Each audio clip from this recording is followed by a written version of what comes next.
بسم الله الرحمن الرحيم بسم الله باسمه المبتدئ رب الآخرة والأول الذي لا غاية له ولا منتهى له في السماوات العلى الرحمن على العرش استوى له ما في السماوات وما في الأرض وما بينهما وما تحت الثرى وإن تجهر بقولي فإنه يعلم السر وأخفى الله لا إله إلا هو له الأسماء الحسنى الله اللزيم الأسماء ودائم النماء وقاهر الأداء الرحمن اللطيف ولخلقه برزقه المعروف بلطفه العادل في حكمه العالم في ملكه رحيما بخلقه رحيم الرحمن عليم العلماء بصير البصراء غفور الغفراء باعث الأنبياء صاحب الأولياء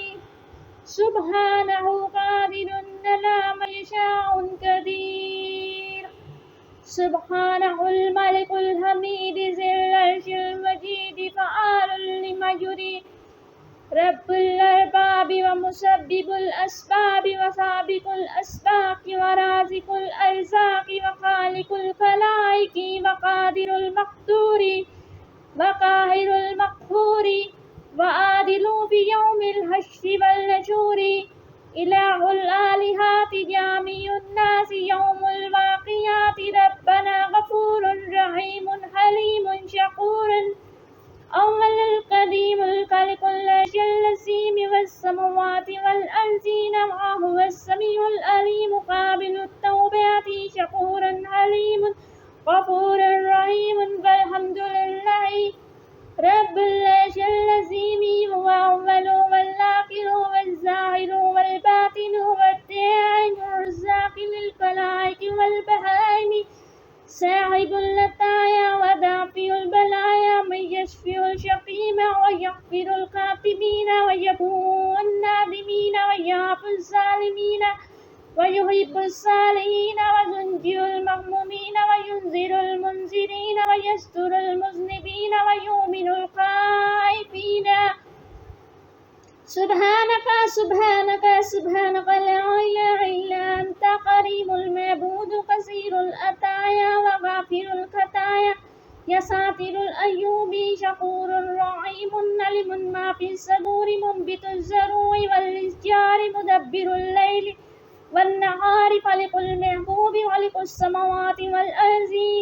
غني عن الخلائق قاسم الأرزاق عالم الغيوب مذهب الأمور أنت الذي سجلاك سواد الليل ونور النهار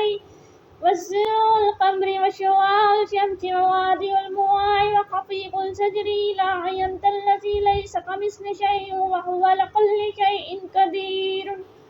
وأنت الذي تعلم السر ولا ما في القلوب إلهي أنت الذي قلت لتقنطوا من رحمة الله إن الله يغفر الذنوب جميعا إنه هو الغفور الرحيم وأنت بقولك صادق لست بمكذوب نجيا له من القرب اللزيم والغم وأنت غياث كل مكروب ومصرف ومظلوم وأنت على كل شيء قدير ما في الجمال من نفات الدنيا والآخرة ولا تحزن يا سيدي على رؤوس الخلائق خاصة في يوم الموعود الله أكبر والله أكبر والله أكبر كبير الذي لا له ولا الذي له ولا ندى له ولا جرى له ولا شبه له ولا هدى له ولا أدى له ولا مثل له ولا كفى له ولا نذير له ولا وزير له ولا شريك له في الملك يسألك يا عزيز يا عزيز يا عزيز أن تعزني بالعزة والعزبة والكبرياء والهيبة والقدرة والجبروت يا الله يا الله يا الله يا رحمن يا رحمن يا رحمن يا رحيم يا رحيم يا رحيم أن ترياني بمنام لقاء نبيك وما رجوته منك وأكرمني بمغفرات خطيئاتك إنك لكل شيء قدير ولا حول ولا قوة إلا بالله والحي العظيم اللهم يا حنان يا منان يا ذو الجلال والإكرام أشهد أن كل ممود من دون يرشك إلهي منتهى قرار الذين ماتل النقل وجهك الكريم بإن لا إله إلا أنت نزيت ربنا يا غياث المستغيثين غثني من النار ونجي من سخطك واجرني من عذابك وفرجني شر كل خلقك وارزقني رزقا واسعا مباركا حلالا طيبا لا إله إلا أنت يا ذو الجلال والإكرام اللهم أغني بحلالك عن حرامك وبطاعتك عن مطيعتك وفضلك من سواك إلهي خلقتني ولما أك شيئا ظلمت نفسي وارتكب المعاصي وأنا مقرب بذنوبي يا ربي اغفر لي أن كفرتني ربي ولا تنقص من ملك شيء إن نزبتني يا ربي فلا يزيد في سلطان شيء يا ربي تعجد من تعذبه غيره وأنا لا أجد من يغفر لي ذنوبي غيرك يا غفور يا رحيم يا ذو الجلال والإكرام يا أرحم الراحمين وصل على خير خلق محمد وآله وأصحابه أجمعين وسلم تسليما كثيرا كثيرا برحمتك يا أرحم الراحمين.